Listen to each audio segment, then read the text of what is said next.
강북구 모텔 연쇄살인 사건, 이걸 좀 알아보고 싶은데 너무 유명해서 다들 다 아시는 그런 사건이죠. 요즘에 한창 핫하기도 하고, 그리고 또 추가적인 자료들이 또 나온 걸로 알고 있어서 그것도 좀 같이 좀 보고 싶어서 이렇게 영상을 찍습니다. 나무위키에서 강북구 모텔 연쇄살인 사건 이라고 치면 나오고, 네, 약물을 사용한 사건, 뭐 바카스에 수면제를 탄 것 같은데 바카스인지는 모르겠고, 일단 봅시다. 네, 발생 기간 2025년 10월 25일부터 2026년 2월 9일까지 했는데 4개월가량 범죄를 저질렀네요. 발생 위치 대한민국이고, 상해 1차 서초구 방배동 음식점에서 1차로 사건 상해를 가했고, 2차는 남양주시 베이커리 카페 주차장. 저도 여기 많이 가봤는데 카페가 어딘지는 모르겠네요. 3차 강북구 수유동 소재 노래주점. 일단 살인 1차, 2차. 여기는 강북구 수유동 소재 모텔 2곳. 혐의는 살인, 특수상해, 마약류 관리법 위반이고, 피의자는 김소영 20세네요. 어리구나. 20대 중반이나 30 정도 된 줄 알았는데 그건 아니네. 엄청 어리구나.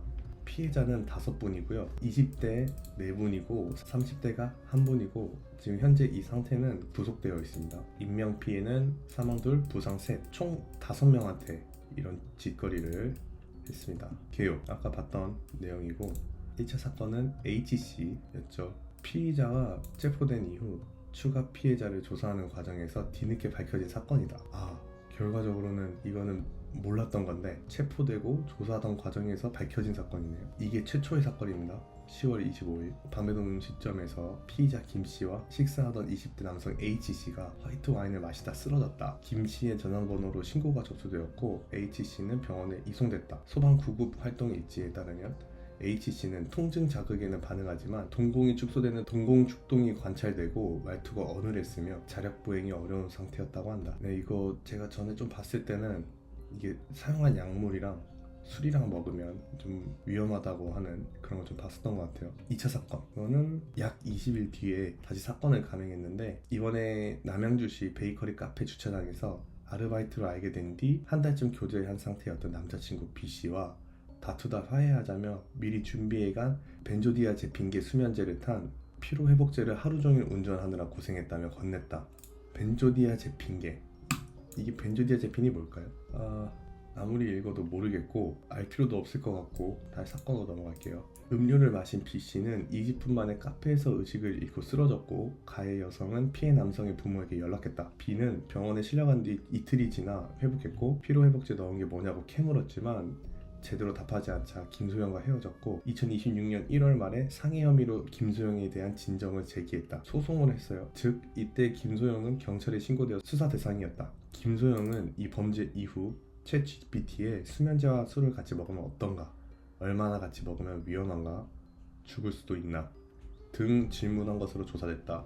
수면제랑 술을 같이 먹으면 어떤가, 요거는 물어볼 수 있을 것 같고, 얼마나 같이 먹으면 위험한가, 요것도 저는 물어볼 수 있을 것 같아요. 일반적인 상황에서는 이거는 조금 이해가 되지 않는 부분이고, 죽을 수도 있나는. 3차 사건 1월 중하순에는 또 다른 남성 G씨가 강북구 수유동 한 노래방에서 김소영이 건넨 숙취해소제를 마신 것으로 전해졌다. 당시 이들은 술을 마시던 중이었으며 G씨는 김소영이 건넨 음료를 마신 직후 의식을 잃었다. 정신을 차린 뒤에도 그는 몸에서 분비물이 나오는 현상을 겪었으며 결국 경찰과 소방에 신고해 현장 처치를 받기도 했다. 이 사건도 피의자가 체포된 이후 추가 피해자를 조사하는 과정에서 뒤늦게 밝혀졌는데, 피해자는 노래 주점에서 정신을 잃었다며 당시 상황 및 김소영과 연락을 주고받게 된 과정도 설명한 것으로 전해졌다. 이 건은 살인 미수로 혐의가 변경될 가능성이 있다. 당초 김소영은 처음 꼬리를 밟혔을 때 경찰이 파악한 상태였던 피해자 3명에만 음료수를 줬다고 진술했으나, 또 다른 피해자가 추가로 밝혀져서 진술의 신빙성이 약화되었다. 한 범죄 심리학자는 35,000원어치 숙취해소제를 샀다는 점과 1차 살인과 2차 살인 사이, 2차 살인 이후에도 숙취해소제의 수만큼 피해자가 더 있을 수도 있겠다는 의견을 내비치기도 했다. 진짜 그럴 수도 있을 것 같아. 4차 사건, 4차 사건부터 살인이 시작돼요. 솔직히 말하면 좀 이게 살인 사건인데, 이 사건은 뭐 인스타에도 많이 뜨던데 가해자의 얼굴이 어떤지. 근데 뭔가 피가 나거나 뭐 그런 살인 사건이 아니다 보니까 뭔가 생각하기에 뭐 아닐 수도 있지만 대중들이 좀 가볍게 생각하는 느낌이 좀 있는 것 같은데 사실상 연쇄살인이죠. 솔직히 누구한테나 일어날 수 있는 일이었고 이 점이 좀 무서운 것 같아요. 4차 사건 조금씩 상해 사건들을 일으키는 김소영은 마침내 살인까지 저지르게 된다. 2026년 1월 28일 오후 9시 24분경 김소영은 약 일주일 전 우연히 알게 된 20대 후반 남성 C씨와 강북구 수유동 소재 모텔에 입실하여 숙취 해소제 드링크를 건네며 마시겠다. 다음날 오후 2시경 퇴실 시간이 지났는데도 함께 들어간 남자가 나오지 않자 모텔 사장이 직접 객실에 들어갔다가 사망한 C씨를 목격했다. 모텔 사장은 피해자의 몸이 굳어 있었고 체액이 나와 있었다고 증언했다. 체액. 아까 3차 사건도 몸에서 분비물이 나오는 현상을 겪었다고 했습니다. 몸에 힘이 풀리는 것 같아. 근육이 풀려서 일어나는 일 같아요, 제 생각에는. 하지만 증거가 확실하지 않은 상태라며 용의자로 지목된 김소영을 체포하지 않았고 후술할 같은 사례가 또다시 발생하고 나서야 경찰은 김소영을 긴급 체포했다. 김소영은 범행 직후 모텔에서 혼자 나온 뒤 피해자에게 술에 너무 취해서 계속 잠만 자니까 나는 먼저 갈게라는 메시지를 보냈다.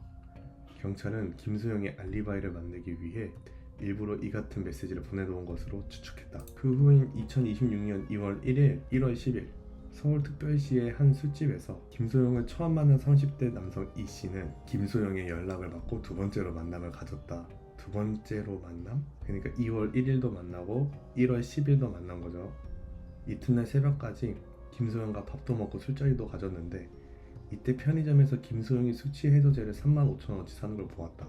35,000원어치 바카스? 돈이 없다고 해 대신 결제해줬는데 대신 뭘 저렇게 많이 사나 의아했다고 한다. 그리고 2차 살인사건이 벌어지는 2월 9일까지 연락했다. 사건이 밝혀진 후 그는 언론 인터뷰에서 공포를 호소했다. 그리고 김소영이 자신에게 학교, 나이, 키를 속였다고 밝혔다. 근데 20살짜리가 바카스 45,000원어치 사는 게 진짜 많이 사서 의아한 게 아니라 저거 사는 자체가 의아한데. 또 김소영은 2년 전 SNS로 알게 된 뒤 종종 메시지를 주고받은 대전광역시의 20대 남성 F씨와 1월 24일 이달 말 서울특별시에 놀러 가는데 숙소를 어디에 잡을까? 자신의 집 근처로 잡으라는 대화를 나누었다. 2월 2일 경찰은 김소영에게 전화를 걸어 출석을 요구했다. 김소영은 일주일 뒤 출석하겠다고 약속하였다. 그러던 중 경찰이 조사를 사흘 앞두고 김소영에게 출석을 늦추자고 요구하였고 그 후 2차 살인이 발생해 또 한 명이 피살되었다. 헐, 레전드인데? 원래대로면 2월 9일 출석 예정이었는데 2차 살인사건은 원래 출석 예정일이었던 2월 9일 저녁에 발생했기 때문에 경찰이 출석을 늦추는 바람에 피해자가 늘어났다는 비판적 시각이 있다. 단 피의자가 당일 예정대로 경찰에 출석했어도 바로 구속으로 이어지지 않았을 가능성은 어느 정도 있으므로 경찰 출석과 2차 살인사건의 발생 간에 관련성이 직접적인 것은 아니다. 그러니까 이게 어떤 영상도 봤는데 살인을 했다는 거를 아직 밝혀지지 않았다고 하더라고요. 그래서 어차피 불구속 수사로 이루어졌을 거라고 하는데, 그러니까 여기서 말하는 것처럼 경찰이 출석을 늦추자고 요구를 하지 않았어도 살인이 일어날 수도 있었다라는 거죠. 이거는 결과론적이기 때문에 어떻게 받아들이느냐에 따라서 좀 다른 것 같아요. 경찰은 조사가 미뤄진 이유에 대해 피의자가 혐의를 부인하고 있어 추가적인 증거 확보가 우선이라고 판단했다 고 밝혔다. 어질어질하네. 자, 5차 사건, 이게 두 번째 살인사건인데 2026년 2월 9일 오후 8시 40분경 김소영은 강북구 수유동의 한 모텔에 20대 중반 회사원 D씨와 함께 들어갔고 김소영은 D씨에게 약물이 든 음료를 건넸다. 피의자는 2시간 뒤 혼자 모텔을 벗어났다. 와, 엄청 짧아졌어. 김소영이 잡아탄 택시기사는 쫓기듯 빨리 가달라고 재촉하는 모습을 이상하게 여겨 그녀가 기억에 남았다고 한다. 왜 빨리 가달라고 했을까? 다음날 오후 5시 40분경 숙박업소 침대에서 D씨는 사망한 상태로 발견되었다. 모텔 직원의 신고를 받은 경찰은 현장에 출동하여 CCTV 영상 등을 분석해 2월 10일 오후 9시경 김소영을 상해치사 혐의로 긴급 체포했다. 해당 모텔 방에서는 피의자가 건넨 D씨의 매출캔과 신분증 등이 발견되었다. 해당 음료에는 다량 항정신성 의약품이 들어있었다. 범행은 모두 동일한 수법이었다. 와, D씨가 사망하기 전 친구와 주고받은 대화로 김소영이 적극적으로 방을 잡아 배달시켜 먹자고 제안해 모텔로 유인했다는 것. 그리고 조사 결과 해당 식당은 매장 식사가 가능했기에 이 말은 작정하고 유인하기 위한 거짓말이었다는 것이 밝혀졌다. 김소영은 처음부터 약물이 든 음료수와 들지 않은 음료수 등을 이종을 챙겼으며 약물이 든 음료수병만 챙겨서 나갔다.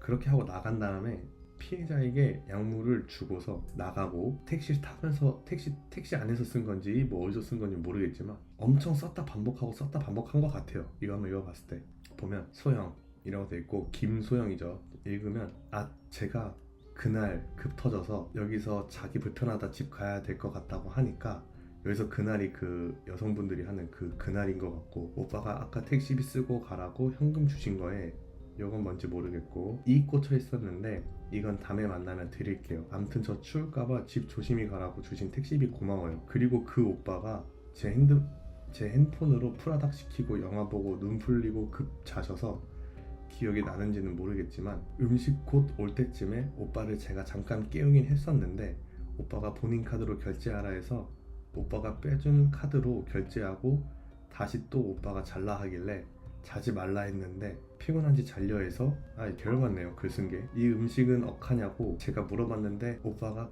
혼자 먹어라 그냥 집에 챙겨가라고 하셔서 제가 여기서 혼자 먹는 것보다 그냥 집에 가서 먹거나 내일 일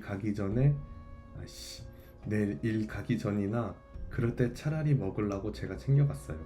오빠가 자고 있었는데 혼자 먹긴 외로워서. 다음엔 그냥 고기나 먹으러 가요 라고 되어 있고, 근데 이걸 봤을 때 누군가한테 설명을 하는 느낌이죠. 당사자들끼리는 다 아는 내용일 텐데 당사자한테 설명을 하는 느낌이에요.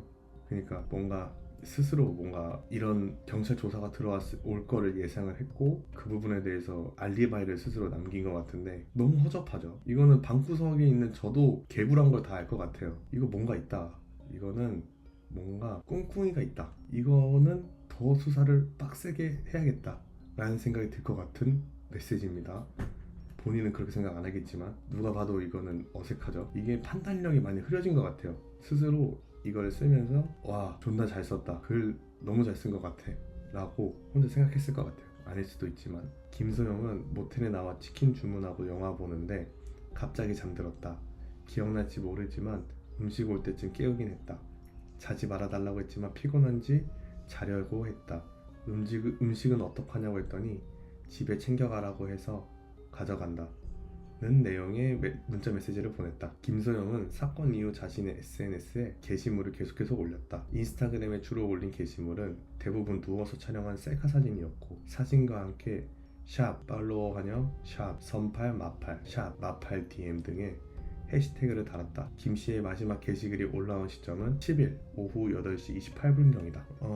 팔로워 환영, 선팔 마팔, 마팔 DM 이런 해시태그를 달았는데 뭔가 피해자들을 모집하는 그런 게 아니었을까 싶은데 개인적으로 저는 요거 모르는 사람들과 선팔 마팔을 하고 마팔 DM 이렇게 하는 거는 저는 하진 않아서 이게 무슨 심리인지는 모르겠는데 저도 하는 건 있어요. 제가 좋아하는 차라든지 뭐 이런 튜닝 하시는 그런 분들 멋있는 차들 그분들 비공개 계정으로 해놨을 때 제가 선팔을 먼저 해서 나팔을 받고 게시물을 보는 경우는 종종 있습니다. 근데 뭐 그런 목적이 있어야겠죠. 그런 걸로 봤을 때는 진짜 모집 같네요. 어떤 목적이 있는. 사실상 그거 말고는 다른 걸 해본 적이 없어서 어떤 이유로 이런 걸 하는지는 모르겠어요.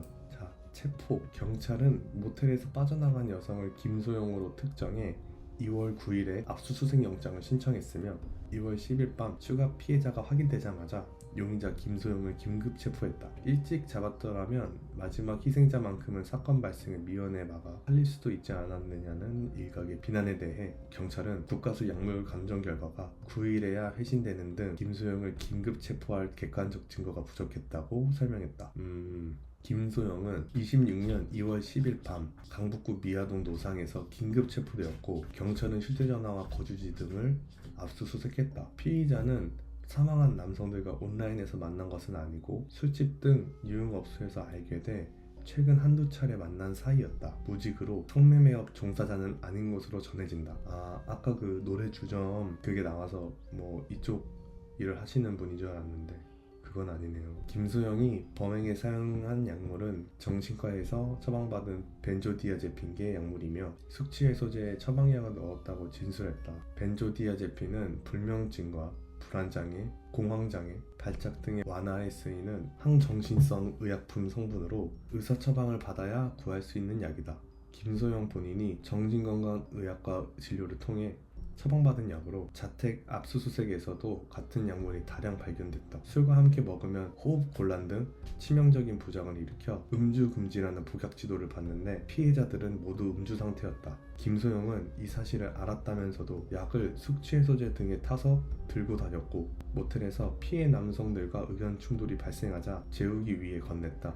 죽을 줄은 몰랐다고 진술했으며 두 번째 사건부터는 약물량을 2배 이상 늘렸다고 진술했다. 아니 진짜 그냥 죽이고 싶어서 2배로 놀린 거네요. 늘린 이유가 없잖아. GPT에도 그렇게 검색을 해봤는데 2월 13일 국가수 감정 결과 시신에서 다종 다량의 약물이 발견되었다. 다종 다량 여러 가지 약물이 많이 발견됐네요. 미친. 그 피의자의 얼굴인데 네. 뭐 대부분 이게 이 사진이 나온 지가 얼마 안 됐어요. 이게 3월 9일이니까 이틀 전, 지금 이거 영상을 찍는 기준으로 이틀 전에 이게 공개됐는데 그 전에는 이런 얼굴들로 인스타에 많이 보였었어요. 대중들은 예쁘게 생겼다는 이유로 좀 여러 가지 밈들이 많이 발생했는데 이게 뭐 그 정도의 밈이 생길 정도의 외모는 아닌 것 같아요. 일단 제 스타일은 아닌데 일단 그렇습니다. 지금 현재는 구속이 되어 있고 그리고 뭐 서울 강북경찰서는 김소영의 사이코패스 진단 평가 결과 사이코패스에 해당하는 것으로 확인됐다고 밝혔다. 이게 사이코패스가 마냥 나쁜 건 아닌데 이런 쪽으로 발현됐을 때 조금 위험하다고 느끼는 것 같아요. 모든 범죄자는 사이코패스가 아닌데 범죄자 중에 사이코패스가 많은 거죠. 그러다 보니까 사이코패스에 대한 인식이 많이 안 좋은데 뭐 우리가 사실상 실생활에서는 사이코패스를 만나기보단 소시오패스를 만날 확률이 더 높다고 하네요. 요즘에는 나르시시스트 유명해가지고 그거 대처법도 좀 있던데 뭐 나중에 한번 또 궁금하게 되면 한번 볼게요. 그것도. 근데 뭐 지금은 안 궁금해서. 그리고 이 사람은 3월 9일날 신상 공개 결정이 되고 3월 9일날 그 얼굴이 나온 거고요. 뭐 지금은 그렇게 되어 있고 이 사람은 지금 체포가 된 상태에서 지금 구속이 됐습니다. 일단 오늘은 이걸 알아봤는데 근데 진짜 이게 소름이 많이 돋는 게 이게 경찰이 본인을 조사하고 있다는 걸 알면서도 마지막 피해자를 찾아 나서고 약속이 되어 있던 건지 아니면 조사가 들어오고 있는 걸 알면서도 한 사람이라도 더 상해를 입히려고 진짜 그 부분은 사이코패스 같네요. 일반적으로는 뭐 도주를 한다든지 뭔가 그렇게 자기의 증거인멸을 좀 할 텐데 그렇게 하지 않고 다른 피해자를 또 찾아 나서는 그런 모습이 좀 일반적이진 않네요.